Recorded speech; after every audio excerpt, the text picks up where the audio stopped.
ये देखिए, इस वीडियो में मैं आपको चाणक्य नीति के वह 6 नियम बताऊंगा जिनका इस्तेमाल कर आप अपने बड़े से बड़े दुश्मन को मात दे सकते हैं।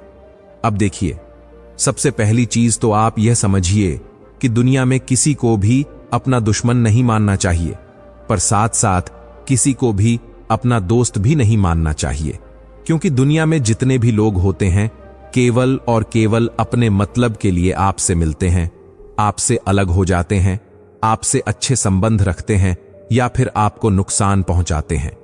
और ऐसा इसलिए होता है क्योंकि दुनिया के सारे रिश्ते नाते या तो लेन देन पर या फिर लेन देन की उम्मीद पर टिके हुए होते हैं। कोशिश बस केवल इस बात की करनी चाहिए कि किसी भी इंसान से मिलते समय किसी भी हालत में हमारा कोई नुकसान नहीं होना चाहिए, और अगर संभव हो तो सामने वाले का भी नहीं होना चाहिए। यानी हम इस बात को कभी भी नहीं चाहते कि सामने वाले को किसी भी परिस्थिति में हमारी वजह से कोई नुकसान हो। पर अगर परिस्थिति कुछ इस तरह की बन पड़े कि हम में और सामने वाले में से कोई एक ही जिंदा रह सकता है, तो फिर हमारी मजबूरी यह है कि जिंदा तो फिर हमें ही रहना पड़ेगा। पिछले 1-1.5 मिनट में मैंने जो कुछ भी बोला है, आचार्य चाणक्य ने अपने जीवन में जितना कुछ भी लिखा है, यह उसका सार है। बहुत ही अच्छी बात है। परेशानी असल में यह रहती है कि दुनिया में ज्यादातर लोग जो आपको मिलते हैं, आप माने या न माने, आपसे ज्यादा शक्तिशाली ही होते हैं।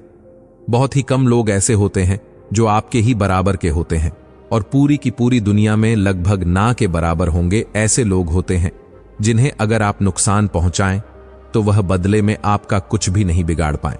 और इसीलिए आचार्य चाणक्य ने 6 तरीके बताए हैं, और इस तरह के तरीके बताए हैं जिनका इस्तेमाल असल में इसलिए किया जाता है ताकि हम अपने से ज्यादा ताकतवर, हमारे बराबर ताकतवर और हमसे कम ताकतवर तरह के लोगों के साथ इस तरह के संबंध बना सकें जिनसे अगर फायदा हो तो हमें सबसे ज्यादा हो, और अगर नुकसान हो तो सबका हो, बहुत बुरी तरह से हो, पर हमारा नुकसान सबसे कम हो।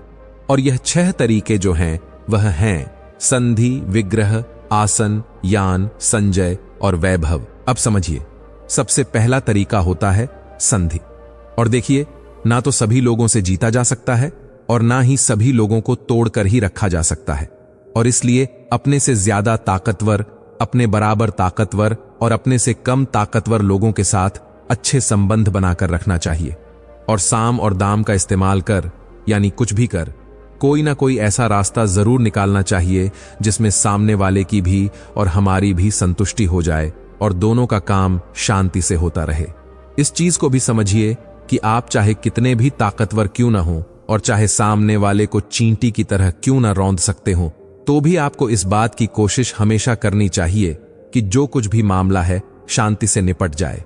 इस चीज को जरा सा उदाहरण से समझकर भी देख लीजिए। ये देखिए, भगवान श्री कृष्ण कौरवों के पास संधि प्रस्ताव लेकर गए थे, और इसकी सबसे बड़ी वजह यह थी कि एक तो उनके पास शकुनी और कर्ण जैसे भारी कूटनीतिज्ञ थे, दूसरी यह थी कि दुर्योधन अपने समय का सर्वश्रेष्ठ गदाधर था, और तीसरी चीज यह थी कि उसकी तरफ से 5-5 महारथी युद्ध करने वाले थे। एक हो गए भीष्म पितामह जिन्हें इच्छा मृत्यु का वरदान है, दूसरे और तीसरे हो गए कृपाचार्य और अश्वत्थामा, युद्ध विद्या में उनका कोई सानी नहीं है और जो दोनों के दोनों अमर हैं। चौथे हो गए द्रोणाचार्य, जिनको वरदान है कि जब तक खुद अपनी इच्छा से शस्त्र नहीं त्याग देते तब तक ना तो उन्हें हराया जा सकता है ना ही मारा जा सकता है। और पांचवें और आखिरी हो गए महाराज कर्ण, जिनके कवच की वजह से वह अवध्य और अजय है। और पांडवों की तरफ से इस लेवल का केवल एक ही महारथी था, और वह थे महाराज अर्जुन। और सोने पर सुहागा यह कि कौरवों की सेना जो थी वह पांडवों की सेना से बहुत ही ज्यादा थी। दूसरी चीज होती है विग्रह। अगर 2 या 2 से ज्यादा लोग साथ में मिलकर काम करें और हमारे विरुद्ध काम करें, और आप अगर अकेले हैं तो वहां पर भारी पड़ जाएंगे। और इनको नुकसान पहुंचाने के लिए असल में यह किया जाता है कि उन लोगों में आपस में फूट पैदा कर दी जाती है, या फिर हमारा कंपटीटर जो है या फिर हमारा दुश्मन जो है जिस चीज पर उछल रहा होता है उस चीज को हटा दिया जाता है। इस चीज को जरा सा उदाहरण से समझकर भी देखिए, दुर्योधन की सबसे बड़ी शक्ति महाराज कर्ण में थी, और महाराज कर्ण की सबसे बड़ी शक्ति उनका कवच था। युद्ध को जीतने के लिए महाराज कर्ण को रास्ते से हटाना बहुत जरूरी था और इसके लिए सबसे पहले लगाई गई साम नीति। तुम महारानी कुंती के पुत्र हो, पांडव तुम्हारे भाई हैं, युद्ध मत करो। फिर लगाई दाम नीति।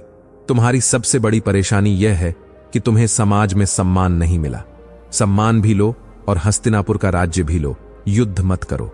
वो नहीं माने तो फिर लगाई वृद्धि।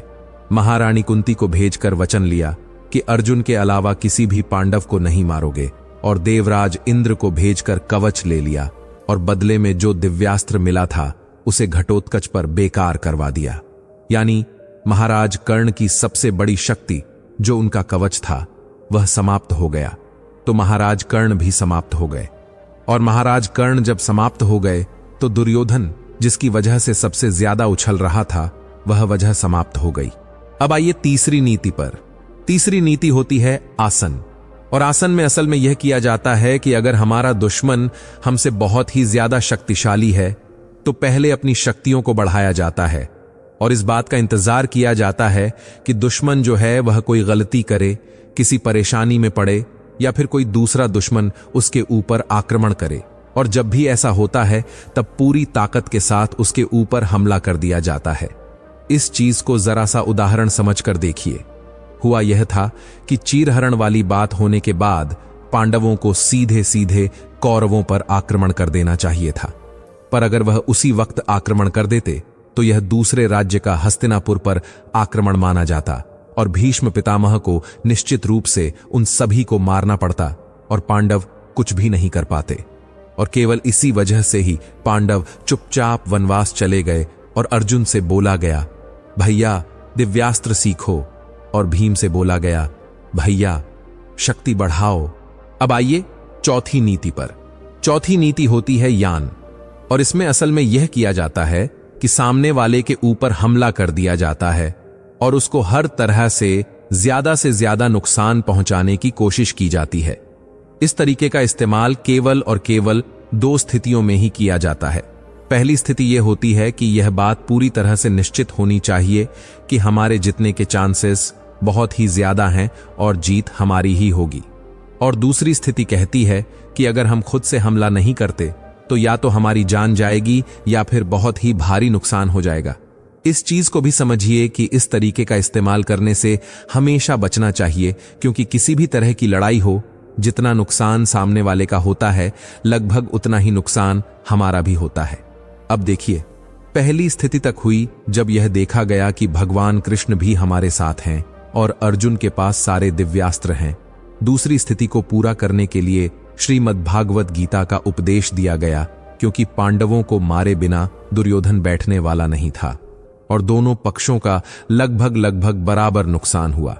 इसको ऐसे समझकर देख लीजिए कि कौरव तो पूरे ही खत्म हो गए, पर पांडवों के भी बच्चे खत्म हो गए। अब आइए छठी नीति पर। छठी नीति होती है वैभव, और इसमें असल में यह किया जाता है कि अपने शत्रुओं से इस तरह का व्यवहार किया जाता है जिससे शत्रु को यह लगे कि फायदा हो रहा है पर उससे नुकसान होता है, और अपने मित्र से इस तरह का व्यवहार करना जिससे सबको लगे कि नुकसान हो रहा है पर उससे फायदा होता हो। अब देखिए, भगवान श्री कृष्ण ने कर्ण के सामने यह प्रस्ताव रखा, मुझे ले लो या मेरी सेना को ले लो, पर मैं युद्ध नहीं करूंगा। पर जरा सा विचार करके देखिए कि युद्ध के किसी भी समय अगर भगवान कृष्ण अपने सैनिकों से यह कहते कि ऐसा करो, कौरवों को मारना शुरू करो, तो भगवान कृष्ण के सैनिक जो कौरवों की तरफ से लड़ रहे थे इसकी सुनते। ये हो गई एक चीज। अगर भगवान कृष्ण पांडवों की तरफ से नहीं होते तो भीष्म पितामह एक भी पांडव को मारे बिना केवल सेना को मारकर पांडवों को हरा देते। अब देखिए, यह हो गई आचार्य चाणक्य की नीति। अगर आप इन चीजों के बारे में एकदम डिटेल में और प्रैक्टिकल उदाहरण से समझना चाहते हैं तो संधि के लिए देखिए दबंग कैसे बने, विग्रह नीति को जानने के लिए देखिए बेहद जरूरी होने पर ही इन चीजों का इस्तेमाल करना चाहिए, यान नीति के बारे में गहराई से जानने के लिए देखिए ताकत इन नियमों से ही दिखाई जाती है, आसन नीति को जानने के लिए देखिए लोगों को सीढ़ी की तरह कैसे इस्तेमाल करें, संजय को जानने के लिए देखिए साम दाम दंड भेद की कूटनीति क्या होती है, और वैभव के बारे में जानने के लिए देखिए वेश्या जैसे बनो, इसके साथ मैं अपनी बात खत्म करता हूं। आपने मुझे इतना समय दिया, थैंक यू वेरी मच।